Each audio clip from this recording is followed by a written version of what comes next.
मुझे ऐसे व्यक्ति की कोई आवश्यकता नहीं जो आकर कहे कि फलां बात कुरान में लिखी हुई है। कोई बात जो अपनी समझदारी की परख में सही साबित न हो, उसे चाहे वेद और कुरान में कितना ही अच्छा क्यों ना कहा गया हो, नहीं माननी चाहिए। भगत सिंह की नजर में नेहरू और बोस।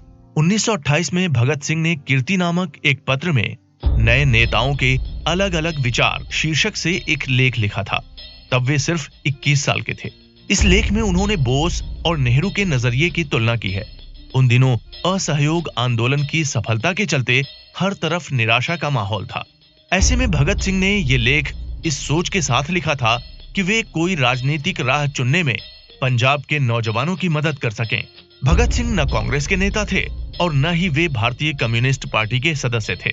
सांप्रदायिक विचार रखने के लिए तो उन्होंने आजादी की लड़ाई के प्रतिष्ठित नामों में गिने जाने वाला लाजपत राय तक को भी नहीं बख्शा था। ऐसे में ये जानना दिलचस्प हो जाता है कि भगत सिंह नेहरू और बोस जैसे दो राष्ट्रवादी नेताओं के बारे में क्या सोचते थे।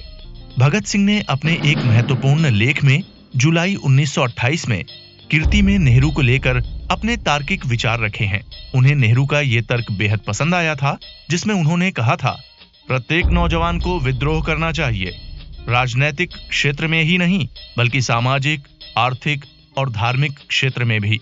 मुझे ऐसे व्यक्ति की कोई आवश्यकता नहीं जो आकर कहे कि फलां बात कुरान में लिखी हुई है। कोई बात जो अपनी समझदारी की परख में सही साबित न हो, उसे चाहे वेद और कुरान में कितना ही अच्छा क्यों ना कहा गया हो, नहीं माननी चाहिए। भगत सिंह के मुताबिक ये एक युगांतरकारी विचार है।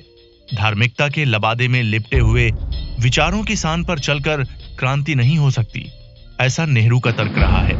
इसलिए भगत सिंह ने नेहरू के इस कथन का दोबारा उद्धरण किया। वे कहते हैं कि जो अब भी कुरान के जमाने यानी 1300 बरस पीछे के अरब की स्थितियां पैदा करना चाहते हैं, या जो पीछे वेदों के जमाने की ओर देख रहे हैं, उनसे मेरा यही कहना है कि यह तो सोचा भी नहीं जा सकता कि वो युग वापस लौट आएगा। वास्तविक दुनिया पीछे नहीं लौट सकती। काल्पनिक दुनिया को चाहे कुछ दिन यहीं स्थिर रखो, और इसलिए वे विद्रोह की आवश्यकता महसूस करते हैं। अपने लेख में भगत सिंह ने बोस को एक भावुक बंगाली बताया था। उनके मुताबिक सुभाष चंद्र बोस भारत की प्राचीन संस्कृति के भक्त हैं, जबकि जवाहरलाल नेहरू अंतर्राष्ट्रीय दृष्टि वाले नेता। भगत सिंह के मुताबिक बोस कोमल दिल और रूमानी सोच वाले नेता हैं। दूसरी ओर वे नेहरू को परंपराओं से बगावत करने वाले नेता के तौर पर देखते हैं।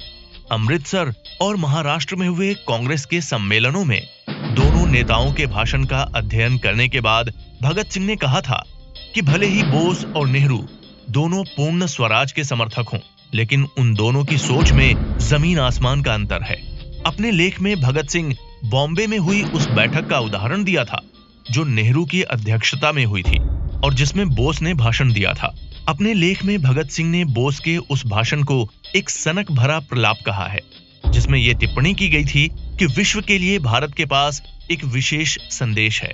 अपनी टिप्पणी में भगत कहते हैं कि पंचायती राज से समाजवाद तक बोस हर चीज की जड़ प्राचीन भारत में देखते हैं और मानते हैं कि भारत का अतीत महान था। भगत सिंह को बोस का राष्ट्रवाद संकीर्ण और आत्ममुग्धता से भरा लगता है।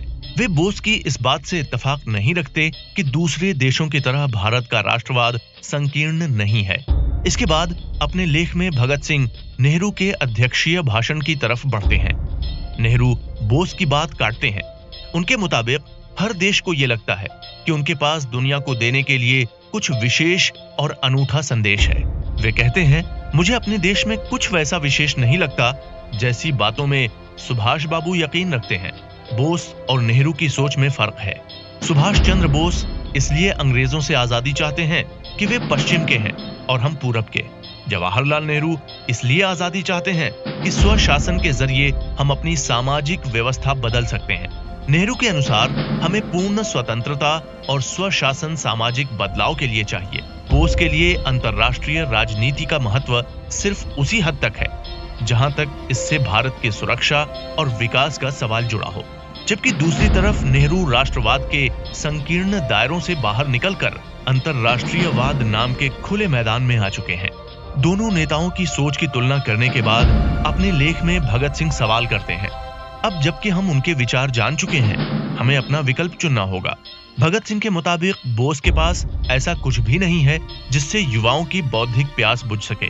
भगत सिंह बोस के राष्ट्रवाद के नारे से प्रभावित नहीं थे। बौद्धिक रूप से उन्हें नेहरू ज्यादा चुनौतीपूर्ण और तृप्तिदायक लगते थे। उनके मुताबिक पंजाब के युवाओं को बौद्धिक खुराक की शिद्दत से जरूरत है और ये उन्हें सिर्फ नेहरू से मिल सकती है। भगत सिंह ने लिखा था, क्रांति का सही अर्थ समझने के लिए पंजाबी युवाओं को उनके पास जाना चाहिए।